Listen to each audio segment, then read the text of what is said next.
Alhamdulillah. Ai kaga damuna yanzu sai albarka. Bana damuna sai albarka. Kowa yana gona. Alaikum salam. Allah ta yi barka da ya gona. Allah ka tsiki me kai. Ya gona. Barka ne. Ya aiki. Ni na iya ma aiki. Ya jama'a. Lafiya da wannan. Oh. Mama ko mai gari? Ya aiki. Ya gari ya jama'a. Ya mai gari ana fa fara da ku. Wallahi. Ala mama. Ona ga wa ka sai ai ma ai o mun ai ho ma mai wa ai he wa ma mai wa ma ka ga wa mai gari amu ai han o ni kaga angu kaga angu Allah ya tafi gare kai shi ko yake ka san aure ne sai a hankali aure dan hakuri ne wannan tida karka sai in ka shiga daki zaka yi mata dan na riga na san ka aure sai a hankali yawa aure dan hakuri ne amma ai ba mai magari ga ita kuje ta zan tare nan to ni ma dai da kake gani na dinnan ana mai martaba duk wannan rawanin da kake gani kin kime mana ni ma cire shi nake martaba ba mai gari sai gana ni dai na gaya maka billahi lillahi kai mun dukan ya zama kai ba ka san ni ban da hakuri kamar zawo a fadar kai mai gari Allah ya fara ma lafiya ai ka san sabon aure kai shi ko yake yi kai shi yake yi ba ne kuma na sani ai ba na sani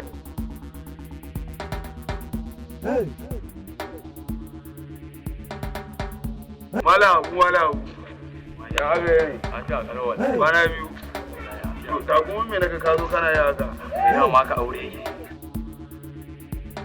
da na sa ka aure yake wallahi da bai ka dube ka ba guda nawa kake har ka fara tagumi kana na ga ma har ka fara kashi mata ka sai kike rena ma haka mun kai ma ka tattaka mata kai ni ba ranan da ta wata mun ka san me na mata samun tattaka mata kai dan Allah kai mata fata ba mate ni ba ta talaka ni ba ashe ba gwajan bane gwaja ne ni ta isa an wanke to ni ta isa ta sani wanki ma shege ne Qur'ani kai murya ta ma ta ina waje da raji murya ta tana tsaka gida ta shige daki wallahi Allah kana ganin wasa ne to kaza ni dai kaga Allah ya sa yau wannan daga dan na ga gaba ɗaya kai daga ta koma Allah ya kiyaye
ina gamawa gida da yau saboda na san na gwagwai wallahi Allah ya kusa na ja maka inna lillahi dan girman Allah duk abin da zai yi don ana ba ka ana na abin